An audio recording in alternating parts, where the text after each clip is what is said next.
Good morning students. हम लोगों का जो अगला टॉपिक है वो है वचन। वचन का अर्थ क्या है? कभी कभी हम लोग एक वचन व्यक्ति एक ही होता है लेकिन उसके लिए बहुवचन क्रिया का प्रयोग करते हैं, कब कर देते हैं, वचन की पहचान कैसे होती है, आज हम लोग इस बारे में जानकारी करेंगे। आइए देखते हैं क्या है परिभाषा वचन की। शब्द के जिस रूप से वस्तु के एक या अनेक होने का बोध होता है उसे हम वचन कहते हैं। वचन का अर्थ होता है संख्या, संख्या बताना। वचन का जो अर्थ है व्याकरण में संख्या बताना। वैसे वाचन शब्द है वा बड़ा की मात्रा च और ना। वाचन का अर्थ होता है कहना, बताना, लेकिन वचन का अर्थ यहां पर हमारे ग्रामर में जो है वो है संख्या। आपसे अगर पूछा जाता है कंपटीशन की वचन का अर्थ क्या है तो आप कहेंगे संख्या। यहां पर हमने वचन की परिभाषा आपको बताई कि शब्द के जिस रूप से एक या अनेक होने का बोध हो उसे हम वचन कहते हैं।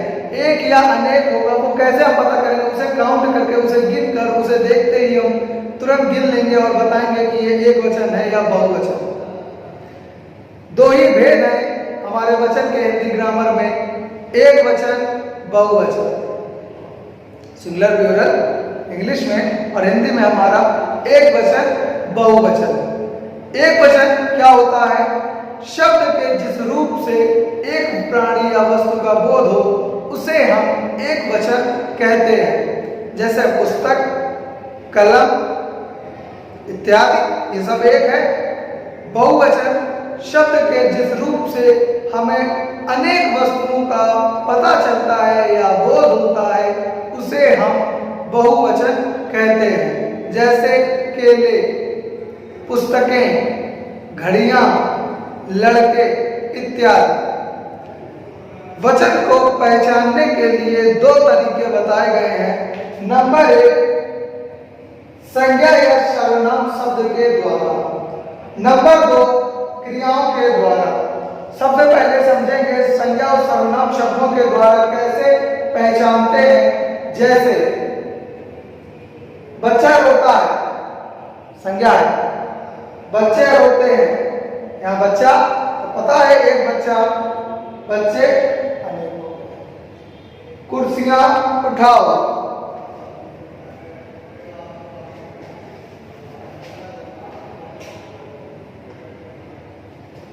कुर्सियां उठाओ, यानी यहाँ पर कुर्सियां है तो बहुवचन है और जब एक वचन की बात करेंगे तो कुर्सी हो जाएगा।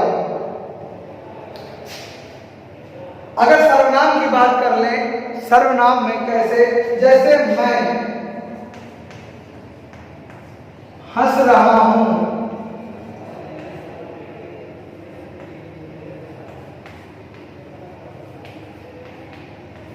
मैं कैसा है? सर्वनाम है, ठीक है।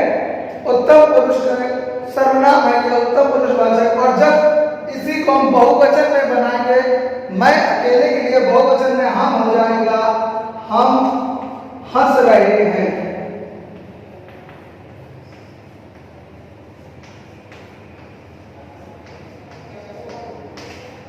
हम जो होगा वो बहुवचन होगा, सर्वनाम है। अब क्रियाओं के द्वारा देखेंगे। बालक उठ गया, देखो उठना एक क्रिया है और गया यानी एक वचन, एक बालक। बालक उठ गए, ए आ रहा है अंत में, गया का ए अंत में आ रहा, उठ गए, तो यहां पता चल रहा बहुत। चोर भाग गया यानी एक वचन, चोर भाग गए यानी बहुवचन। हम लोग कभी कभी देखते हैं कि एक व्यक्ति के लिए हम बहुवचन संज्ञा का प्रयोग करते हैं। ऐसा क्यों? आइए जानते हैं उसके बारे में।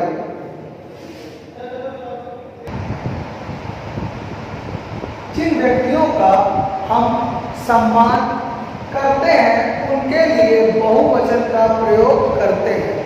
यानी एक व्यक्ति होने के बावजूद भी जिनका हम सम्मान करते हैं उनके लिए हम बहुवचन की क्रिया का प्रयोग करते हैं। जैसे हमारे पिताजी कार्यालय जाते हैं तो पिताजी एक ही है लेकिन सम्मान प्रकट करने के लिए हम ये बोले पिताजी कार्यालय जा रहा है, तो क्या ये सम्मान सूचक शब्द हुआ जा रहा है? नहीं। अध्यापक पढ़ा रहा है, नहीं, ये सम्मान सूचक शब्द ना होकर ये अभद्र लगते हैं, अनादर सूचक लगते हैं। तो बड़ों को हम उनके सम्मान हेतु जब हम प्रयोग करते हैं, एक व्यक्ति के लिए भी हम बहुवचन का प्रयोग करते हैं। पिताजी कार्यालय जा रहे हैं, अध्यापक पढ़ा रहे हैं, राणा प्रताप बहादुर थे बहुवचन है, लेकिन चूंकि उन्हें सम्मान देना इसलिए हम थे का यूज कर रहे हैं। था अगर हम करते हैं कि राणा सूचक बहुत बहादुर था, तो हमारे साथ का कोई अपना नहीं है जिसमें हम हंसी मजाक में ऐसे शब्द बोलते हैं। तू या अभद्रता सूचक शब्द हम अपने से बहुत ही कोई क्लोज होता है, बहुत ही कोई निकट का हो, उसके लिए प्रयोग करते हैं। जैसे कोई बहुत अच्छा हमारा दोस्त है, उससे कह दिया तूने खाना खा लिया। अब यही चीज अगर हम पिताजी से पूछ ले कि तूने खाना खा लिया, तो अभद्रता सा प्रतीत होगा। सम्मान हेतु हम बहुवचन का प्रयोग करते हैं। आगे देखें, जाति, दल, सेना, समूह, सोना, चांदी, चाय, कॉफी आदि शब्द एक वचन में प्रयोग होते हैं। जैसे चाय ले आओ, अब चाय क्या है बताइए? एक बूंद तो नहीं आएगी, ठीक है। कॉफी एक नहीं आएगी, एक बूंद कॉफी नहीं आनी आपके पास, एक कप में आएगी, इसलिए एक वचन। आगे देखिए, जनता, भीड़ भी एक वचन में प्रयोग किया जाता है। जैसे पता नहीं जनता किसका सपोर्ट करेगी, जनता एक वचन में आया, या जनता हो गया? नहीं, जनता एक वचन। भीड़, वहां पर भीड़ लगी है। अब भीड़ का एक समूह होगा ना, 5 व्यक्ति, 10 व्यक्ति, 50 व्यक्ति एक जगह खड़े होंगे, इसलिए एक वचन में आया। अब ऐसा नहीं है 50 लोग भीड़ यहाँ थी, 50 की वहां, 50 की वहां, ऐसा नहीं, भीड़ एक जगह लगी होगी, इसलिए एक वचन में आया। जातिवाचक शब्द एक वचन में प्रयुक्त होते हैं। जाति सूचक, जैसे कुत्ता स्वामी भक्त पशु है, पशु क्या हो गया? जाति सूचक है। पशुओं बहुवचन में आता है, पशु एक वचन। व्यक्तिवाचक तथा भाववाचक संज्ञाओं का प्रयोग एक वचन में होता है। व्यक्तिवाचक और जातिवाचक संज्ञाओं का प्रयोग भी एक वचन में आता है। व्यक्तिवाचक संज्ञा की बात करें तो मोहन घर जाता है, तो मोहन कैसा हो गया? एक वचन में आएगा। और भाववाचक की बात करें तो ईमानदारी उसमें कूट कूट कर भरी हुई है, तो ईमानदारी भी एक वचन में है, क्योंकि एक गुण है, इसलिए इसे एक वचन में हम गिनते हैं।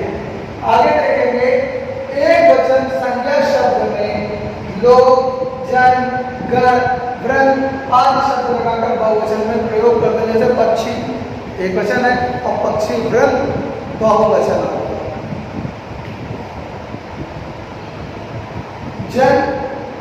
जन तो वृद्ध एक व्यक्ति हो गया, वृद्ध जन आए हैं, ये बहुवचन में आ गया। आगे देखेंगे, लोग, हम लोग ठीक समय पर पहुंच गए, हम लोग यानी बहुवचन में आ गया। गण, गण की बात करेंगे तो गुरुजन, जन की अगर बात करेंगे जन, गुरु एक वचन है, गुरुजन पढ़ा रहे यानी बहुवचन में हम लोग आ गए।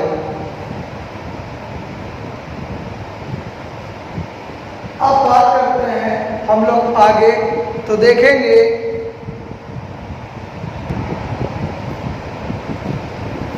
गण की बात कर रहे थे। गण मतलब जैसे छात्र गण आ रहे हैं, तो गण मतलब एक ग्रुप हो गया। छात्र एक वचन शब्द था, लेकिन जब उसमें गुण गण लगा दिया हमने, छात्र गण, तो यह बहुवचन का रूप बन गया। शब्द युग्म कभी कभी आ जाते हैं, जैसे गाय, भैंसे, चराला।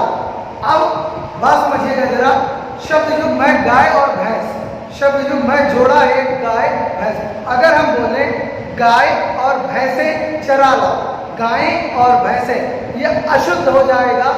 जब भी हम शब्द युग्म में बहुवचन बनाते हैं तो हमेशा अंतिम शब्द का बहुवचन बनता है, पहले शब्द का नहीं। गाय, भैंसे, चराला, तो गाय का नहीं, गाय और भैंसे, भैंसे का बहुवचन बनेगा, गाय का नहीं।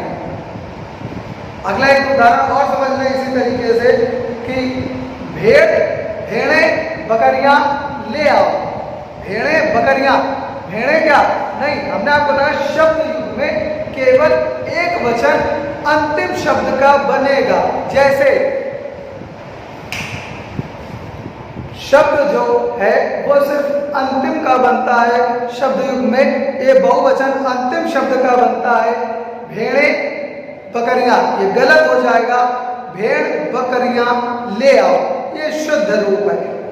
कहने का मतलब है अंतिम वर्ण का बहुवचन बनता है शब्द युग में, पहले वर्ण का बहुवचन नहीं बनता। एक वचन से बहुवचन में परिवर्तन के कुछ नियम हैं, उन्हें देख लेते हैं। पुल्लिंग शब्द के अंतिम आ को ए कर देते हैं। जैसे कपड़ा आ है, कपड़े ए हो गया अंत में। बेटा आ है, ए हो गया बेटे। दूसरा नियम, अकार स्त्रीलिंग शब्दों के अंत में ए कर देते हैं, चंद्र बिंदी लगी होती है, बहुवचन बना लेते हैं। जैसे माता, अकार आ है अंत में, माताएं, चंद्र बिंदी लग गई। सभा, सभाएं। कथा, कथाएं।